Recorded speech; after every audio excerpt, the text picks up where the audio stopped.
So this is week 3 of exploring each step of spiritual mind treatment. Recognition is the first step, which is simply we're recognizing what it is. By whatever name we call it, we're recognizing that. Because if we fail to recognize what it is, then we will never know what we are. Okay?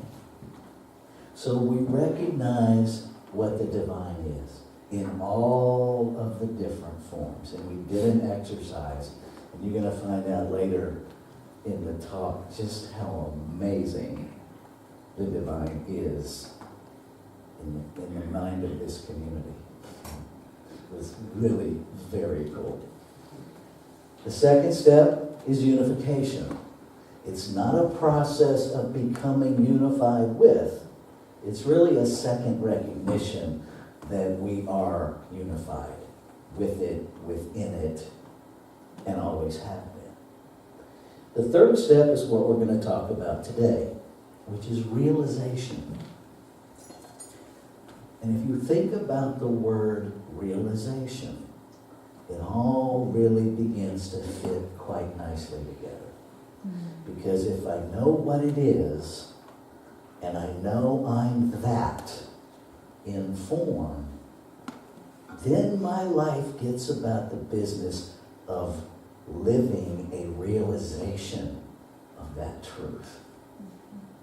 Now, because we have centuries of collective conditioning, we tend to treat the divine, God, Spirit, whatever you call it, as something outside of ourselves that has what we want, and if we appease it, it will give it to us. Okay? Maybe I'm the only one that was raised with that. God has never been a vending machine. It just doesn't work that way. I was having a really wonderful conversation with Pat a couple weeks ago, and she shared with me a story of a friend of hers who keeps telling folks, quit treating God like a bellhop. And it is kind of what we do.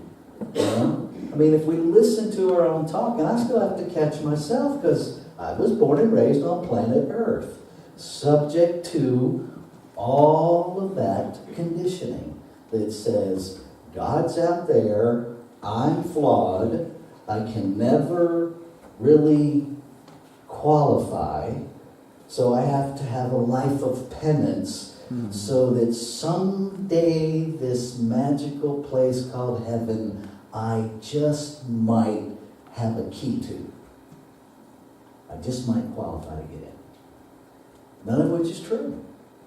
Heaven is a state of mind, and it is available within me and within you 24/7. It was born in you. It's interesting that in the Bible, the phrase that is so often used to qualify that belief system is, for all have sinned and fall short of the glory of God. And I'm finally okay with that. I can actually agree with that. Because glory, the glory of God, going back to the Greek, means that moment when our human consciousness comes into perfect alignment with the absolute consciousness. That is the moment of the glory of God. Do I fall short of that? You bet. On a regular basis. Right? Have I sinned? Every day. Every day. Pretty sure 30 seconds after my eyes come open, I have sinned. And all that means is I've made a mistake. That's the definition of sin, a simple mistake. It's actually an archery term, which means to miss the mark. Okay. So if my alarm clock goes off and I go to swat it and I knock something off my nightstand, 10 seconds in, I've sinned. Okay, got that covered for the day, I can relax. We take all of this way too seriously. Way too seriously. And our brain mixer, it's like I watch my brain sometimes, and really it's like a cement truck stuck on low.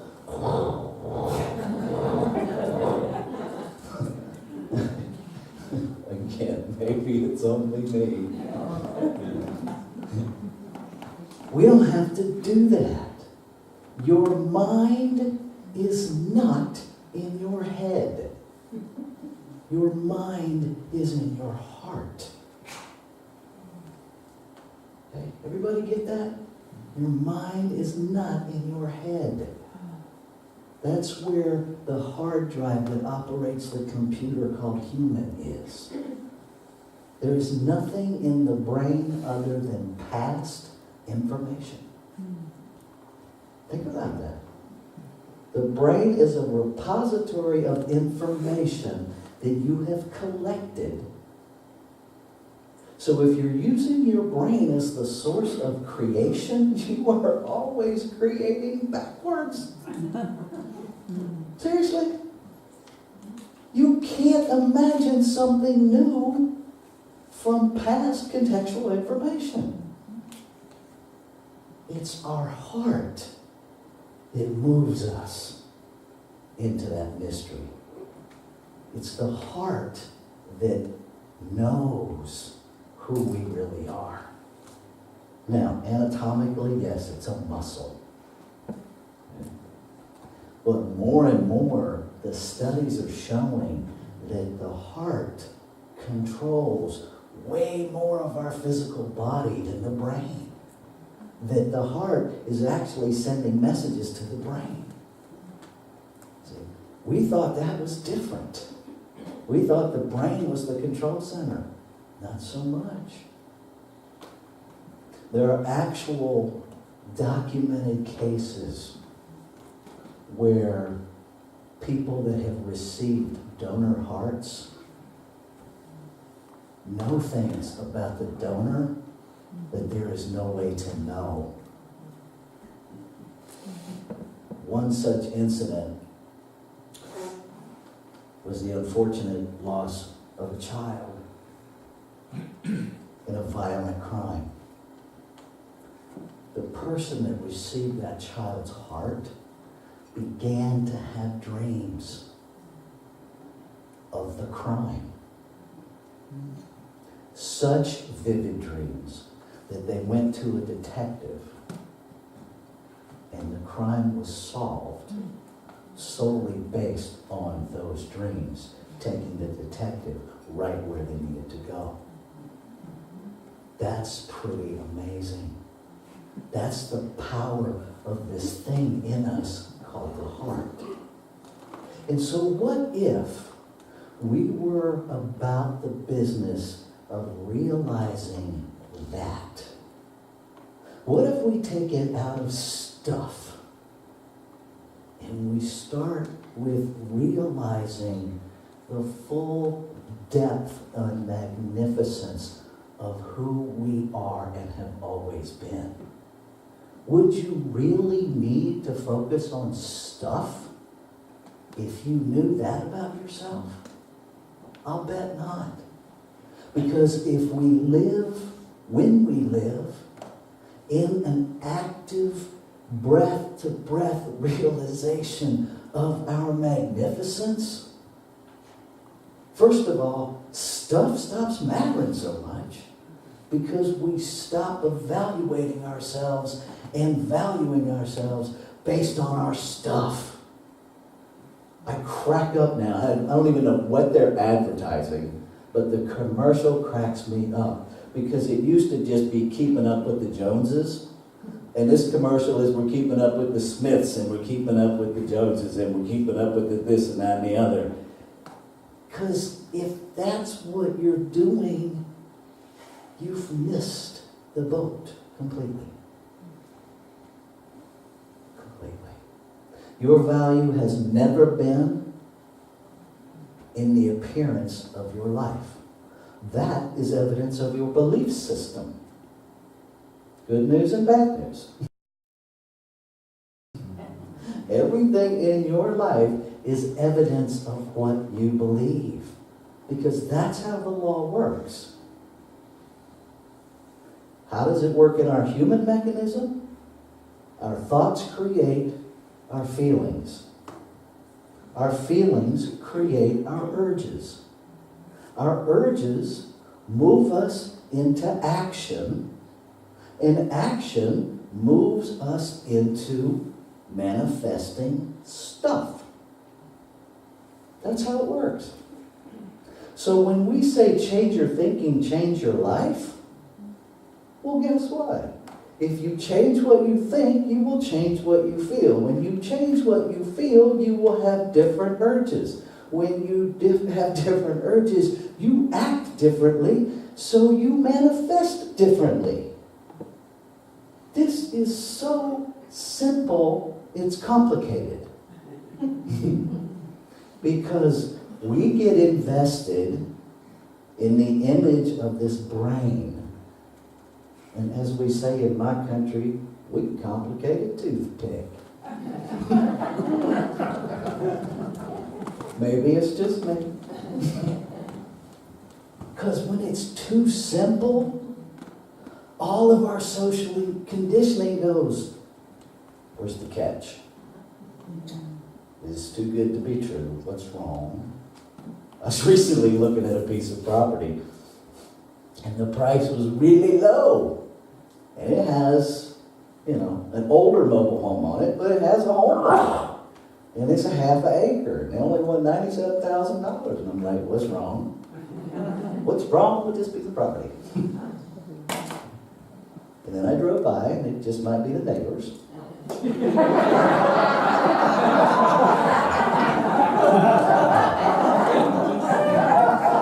That could be it. But that's just my perception. And that's exactly how all of this works. Because whether it's true or not, see, that might just be how it appears. But the minute I saw beautiful home on this side, piece of property I would love to play with in the middle, and then it kind of looks like Sanford and Son over here. Okay? I was like, all kinds of opinions, okay? All kinds of judgments, all kinds of projections. Why? Because I forgot in that moment what the divine is, that all of us are that informed. See, I'd like to tell you I forgot I was. That's not true. I remembered that I was. I forgot that they were.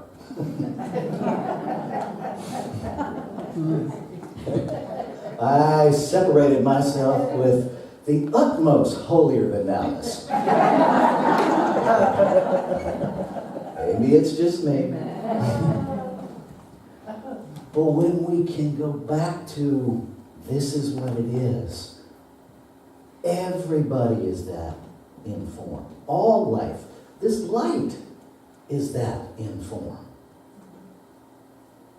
Does that change my thoughts? Does it change my opinions? Does it change my urges? Of course it does. Because then I'm not stuck in your behavior. So this morning, we're going to go deep into this place of realization. Not of manifesting anything in form, but to really listen for what wants to be realized as you and as Sierra Center for Spiritual Living. Because we are growing as a community. We are expanding. I am so completely unconcerned about where the new building is, about how much it's going to cost, about what it looks like. I don't care. Why don't care? Because that's not what it's about. What it's about is what will be realized in that new expression of Sierra Center for Spiritual Living. How big are we willing to allow Spirit to express as this center? Because if I get locked into what it's supposed to look like, how we're going to pay for it, all of those things, I am limiting us backwards because I can only imagine past references. And you hired me to hold a vision, not a memory. Amen.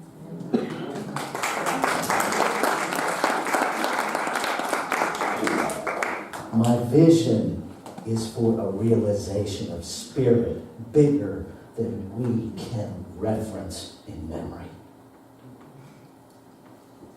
And each of us has to participate for that to happen. So ushers, if you will hand out those little pieces of paper, I'm going to ask everybody just to stay in the quiet here for just a minute. Because where I'm going to take you, I've put together the last 2 Sundays' input into the first 2 steps of treatment. This is 98% your collective words.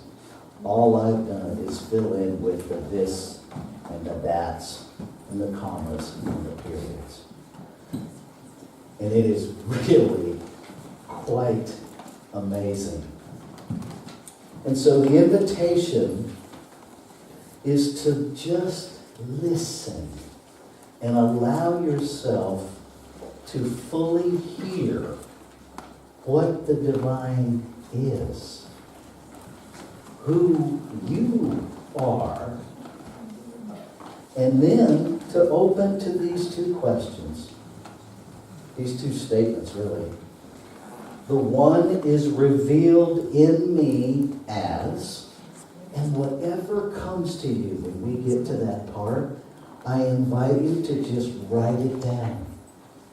Without censoring it, without judging it, without even really thinking about it.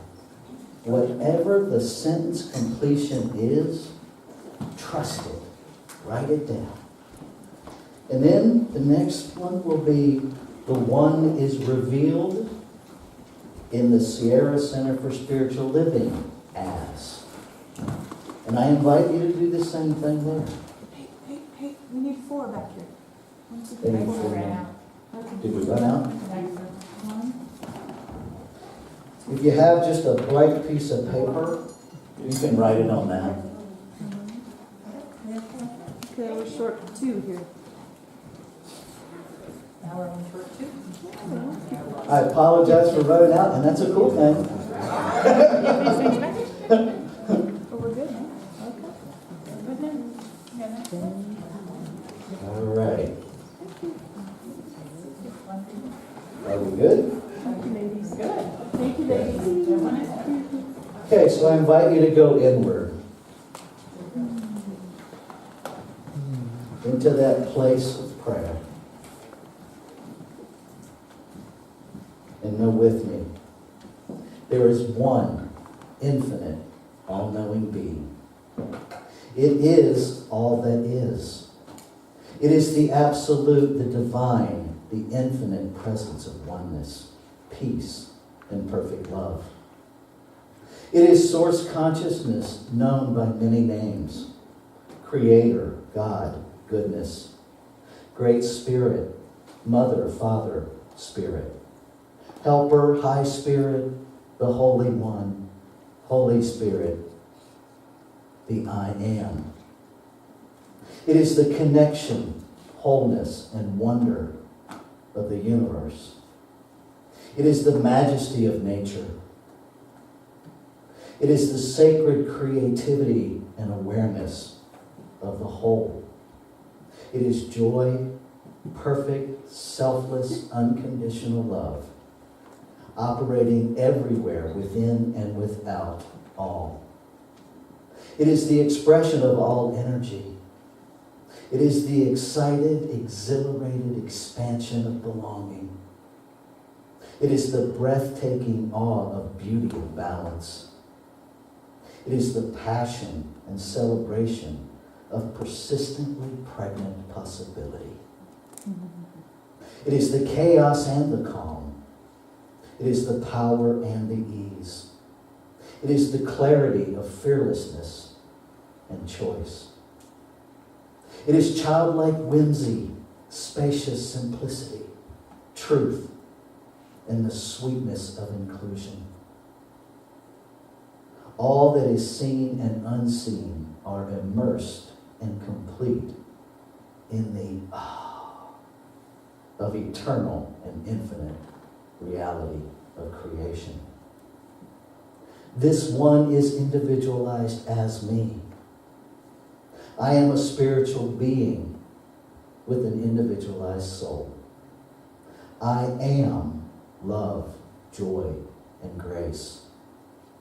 I am a dynamic, powerful creator and one with all.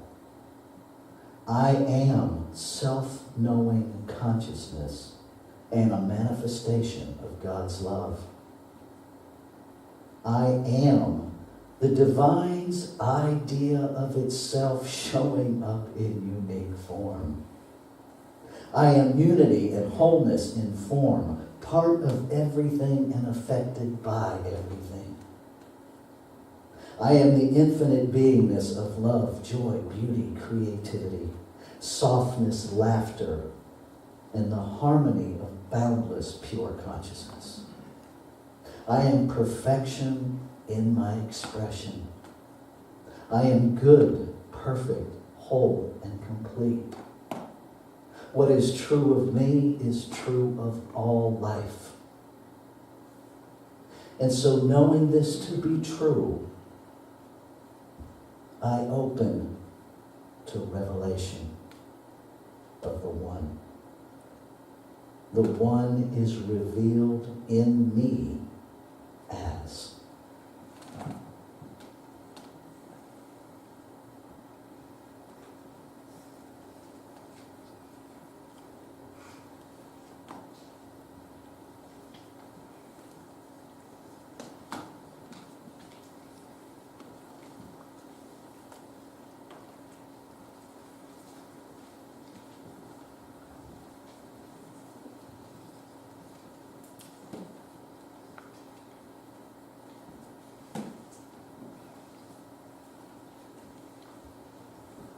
And just as the One is revealed in me, the One is revealed as the center for spiritual living. So the One is revealed in and as Sierra Center for Spiritual Living as.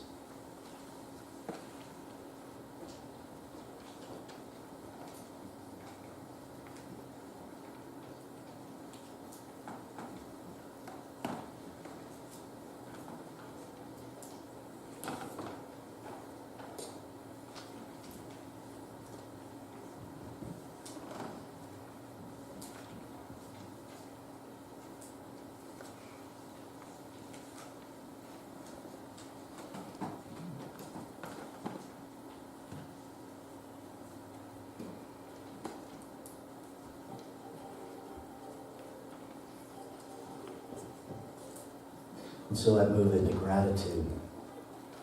Grateful for the truth of how consciousness and the law work